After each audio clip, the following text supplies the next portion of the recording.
देखिए, पाकिस्तान क्रिकेट में अब भूचाल आ गया है। वर्ल्ड कप से जल्दी बाहर होने के बाद पाकिस्तान क्रिकेट के ऊपर उंगलियां तो उठ ही रही थी, लेकिन अब एक बड़े खिलाड़ी ने इस्तीफा भी दे दिया है। दरअसल साउथ अफ्रीका के क्रिकेटर मॉर्ने मॉर्कल, जो कि इस बार वर्ल्ड कप के लिए पाकिस्तान टीम के साथ बॉलिंग कोच के तौर पर जुड़े हुए थे, उन्होंने पाकिस्तान का सफर खत्म होते ही इस्तीफा दे दिया है। और ये पाकिस्तान के लिए एक बहुत बड़ा झटका है। क्यों? क्योंकि इस वर्ल्ड कप में पाकिस्तान क्रिकेट टीम सिर्फ बहाने ही मारती रही और इतनी घटिया बयानबाजी करी कि उनका कैंपेन कभी भी लाइन लेवल पर आ ही नहीं पाया। चाहे वो दुश्मन मुल्क वाला बयान हो या फिर मतलब इतनी सारी चीजें थी ना, मैं आपको क्या क्या बताऊं। लेकिन हाँ, इस वीडियो में आपको एक एक चीज बताऊंगा मैं। दरअसल बाबर आजम की कप्तानी वाली पाकिस्तान क्रिकेट टीम का आईसीसी वनडे वर्ल्ड कप 2023 में हाल बहुत बुरा रहा है। टीम 9 में से 4 मैच ही जीत सकी है और सेमीफाइनल में भी नहीं पहुंच सकी। वहीं अब पाकिस्तान टीम अपने घर पहुंच चुकी है। मतलब ठीक है, सेमीफाइनल में नहीं पहुंच पाया पर घर तो पहुंच गए। मगर यहां देखने वाली बात यह है कि इस वर्ल्ड कप में सबसे ज्यादा कंट्रोवर्सी में रहने वाली पाकिस्तान टीम, उनका हाल काफी बुरा है।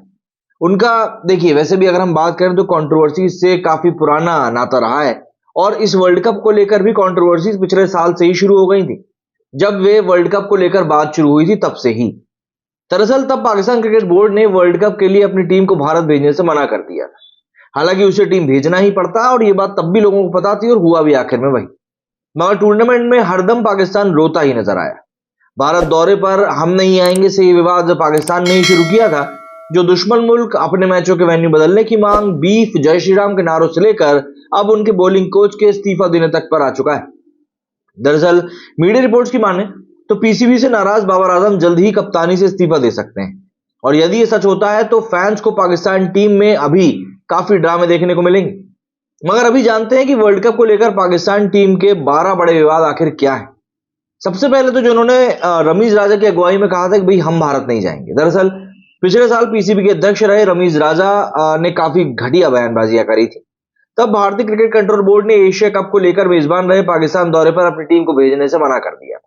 इसके बाद रमीज राजा ने कहा था कि वो भी वर्ल्ड कप के लिए अपनी टीम को भारत नहीं भेजेंगे। उनका ये बयान उन पर ही भारी पड़ गया था। रमीज को अपनी कुर्सी गंवानी पड़ गई थी। इसके बाद नजम सेठी चीफ बने और उनके रहते हुए एशिया कप को हाइब्रिड मॉडल के तहत पाकिस्तान और श्रीलंका में कराए जाने पर सहमति बनी। इसी साल सितंबर में हुए इस एशिया कप को भारत नहीं जीता। नजम सेठी की कुर्सी भी छिन गई।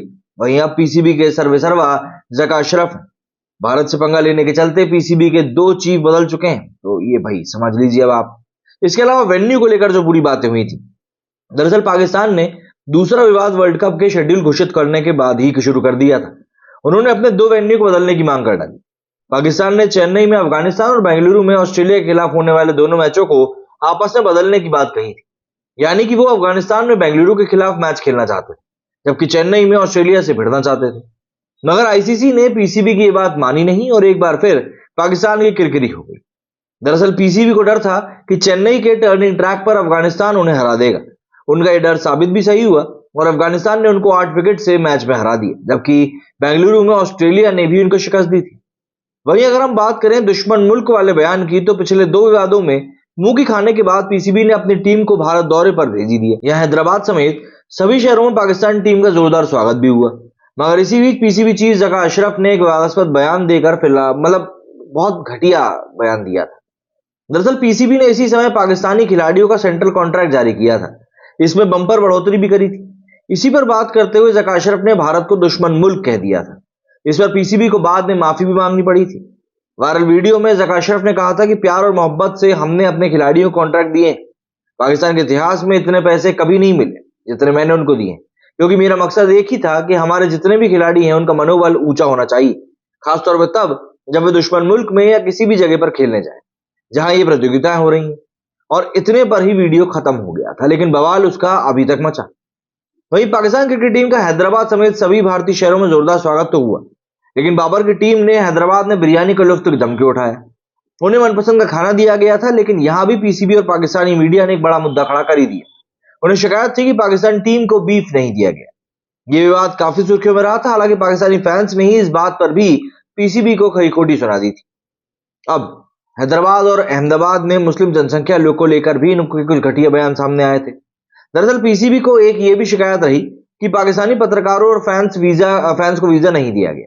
हालांकि कुछ पत्रकारों को वीजा मिला था, मगर इसी बीच एक बार फिर पाकिस्तान ने एक बड़ा विवाद खड़ा कर दिया। इस बार पूर्व पाकिस्तानी क्रिकेटर मुश्ताक अहमद ने अपने बयान से बखेड़ा खड़ा किया।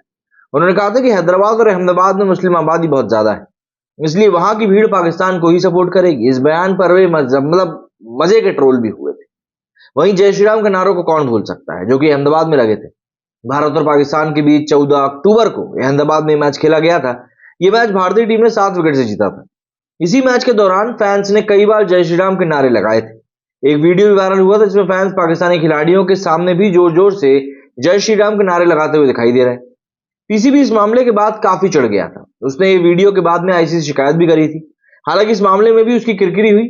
इस विवाद को जन्म देने पर पाकिस्तान के ही कई फैंस ने पीसीबी को ट्रोल कर दिया था।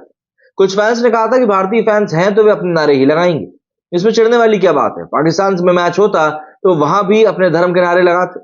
अब इसके बाद में मिकी आर्थर का एक विवादास्पद बयान भी काफी वायरल हुआ था। दरअसल अहमदाबाद मैच में भारत से हारने के बाद में पाकिस्तान टीम के कोच और डायरेक्टर मिकी आर्थर का बयान सामने आया, जिसमें उन्होंने कहा था कि अगर मैं कहूंगा कि कोई फर्क नहीं पड़ा तो झूठा होगा। आर्थर ने कहा था कि ये आईसीसी का नहीं बल्कि बीसीसीआई का इवेंट ज्यादा लग रहा था। वर्ल्ड कप नहीं मानो द्विपक्षीय सीरीज हो, मुझे स्टेडियम में दिल दिल पाकिस्तान सुनाई नहीं दिया। हालांकि इस बयान को आईसीसी ने गंभीरता से बिल्कुल नहीं लिया और उसने कहा था कि हर बार ऐसा ही होता है। वहीं रिजवान का गाजा वाला जो पूरा बयान था, क्योंकि इन सभी विवादों के बीच में पाकिस्तान टीम के विकेटकीपर रहे विकेटकीपर बल्लेबाज मोहम्मद रिजवान ने एक बड़ा विवाद खड़ा कर दिया। उन्होंने आईसीसी वर्ल्ड कप के बीच में राजनीतिक मुद्दा यानी कि इजराइल हमास युद्ध की एंट्री करा दी थी। रिजवान ने श्रीलंका के खिलाफ मैच विनिंग शतकीय पारी खेलने के बाद एक पोस्ट शेयर किया था। इस पोस्ट के जरिए रिजवान ने खुलकर फिलिस्तीन का समर्थन किया और अपने शतक गाजा के लोगों को समर्पित किए। और उनकी इसी पोस्ट के बाद में यूजर्स ने उनको जमकर ट्रोल किया। साथ ही आईसीसी ने रिजवान को सजा देने की मांग तक कर डाली। मगर इसी बीच वर्ल्ड कप का खेल रहे शादाब खान, मोहम्मद नवाज और शमी अमीरी समेत कई पाकिस्तानी क्रिकेटर्स ने भी सोशल मीडिया के जरिए फिलिस्तीन का सपोर्ट किया था। इसके अलावा अंपायरों से तक इन लोगों को दिक्कत हो गई थी। वर्ल्ड कप में मतलब पाकिस्तान टीम आखिरी मैच तक सेमीफाइनल के रेस में बनी हुई थी। इसी बीच कई सारे मौके ऐसे भी आए जब अंपायर्स के डीआरएस समेत कई फैसले पाकिस्तान के पक्ष में नहीं रहे। ऐसे पूर्व पाकिस्तानी खिलाड़ियों और फैंस ने खराब अंपायरिंग को लेकर भी सवाल उठा दिए। एग्जाम्पल के लिए साउथ अफ्रीका वाले मैच से समझ लें अगर हम लोग, तो ये मैच पाकिस्तान सिर्फ 1 विकेट से हारा था। मगर अफ्रीकी पारी के दौरान 46वें ओवर में एक ऐसा मौका आया था जब मैच पाकिस्तान के पक्ष में जा सकता था। तब हारिस रऊफ की एक बॉल पर तबरेज शमजी के पैड पर जाकर लगी थी और अपील पर अंपायर ने उंगली नहीं उठाई थी। लेकिन जब पाकिस्तान ने डीआरएस लिया तो बॉल ट्रैकिंग में पता चला कि गेंद का इंपैक्ट विकेट की लाइन में था और लेग स्टंप से वो टच करके जा रही थी। पर अंपायर कॉल क्योंकि शमजी के हक में गया था, इसीलिए वो बच गए। इसके बाद हारिस बीच मैदान में ही सिर पकड़कर बैठ गए और तब इस नियम को लेकर काफी बवाल भी मचा था।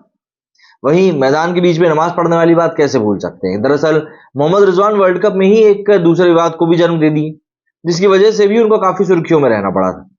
सोशल मीडिया पर एक वीडियो वायरल हुआ था जिसमें रिजवान नीदरलैंड्स के खिलाफ वर्ल्ड कप मैच में ड्रिंक्स ब्रेक के दौरान नमाज पढ़ते दिखे। इस मामले को लेकर एक भारतीय वकील ने आईसीसी से शिकायत भी करी थी। शिकायतकर्ता ने इसे स्पिरिट ऑफ क्रिकेट और आईसीसी के नियमों के खिलाफ सीधे तौर पर बताया था। अब देखिए, अब ये सब तो मतलब मैदान की बातें हो गई, लेकिन मैदान के बाहर भी पाकिस्तान में ड्रामा कम नहीं था।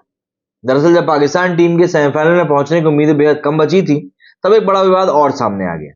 पाकिस्तानी टीम के चीफ सिलेक्टर इंजमाम उल हक ने अपने पद से इस्तीफा दे दिया। उन पर हितों के टकराव का आरोप भी लगा। इसकी जांच फिलहाल चल रही है। हालांकि ये पीसीबी की अंदरूनी कलह थी जो बाहर निकल कर आई। बाबर रिजवान भी इस चपेटे में आ सकते हैं और आने वाले दिनों में हमको पता भी चल जाएगा कि यहाँ पर क्या चल रहा है। और उसके बाद में मॉर्ने मॉर्कल का इस्तीफा, वो तो सोने पे सुहागा था। तो पाकिस्तान टीम की हालत इस समय बद से बदतर है और इस हालत को कैसे सुधारा जाएगा शायद खुद पाकिस्तान भी नहीं जानता। अब आप मुझे बताइए आपका इस बारे में क्या कुछ कहना है। मेरी वीडियो में उतना ही। जय हिंद, जय भारत।